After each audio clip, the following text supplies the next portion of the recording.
அப்படின்னா 21/10/2025 செவ்வாய்க்கிழமை அமாவாசை திதி 5:48 மாலை முடிஞ்சிருது. 5:48 மேல நமக்கு பிரதம திதி இருக்கும். அதுக்கு மேல நம்ம நோன்பு இருந்து வழிபடுவது உத்தமம் அல்ல. சரிங்க, அமாவாசை என்னைக்கு வருது?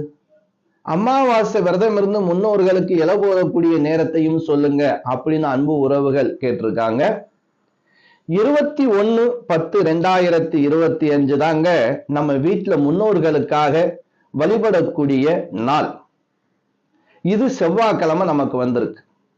இந்த செவ்வாய்க்கிழமை நம்ம இந்த கேதார கௌரி விரதமும் நாங்க இருக்கிறோமே, அமாவாசை விரதமும் நாங்க இருந்து வழிபடலாமா அப்படின்னா கண்டிப்பாக வழிபடலாம். ஏன்னா முன்னோர்களை மட்டும் நம்ம எந்த ஒரு விஷயத்துக்காக விட்டு கொடுத்துடக்கூடாது. ஏன்னா முன்னோர்கள் வழிபாடுதான் ரொம்ப ரொம்ப நமக்கு பலம்.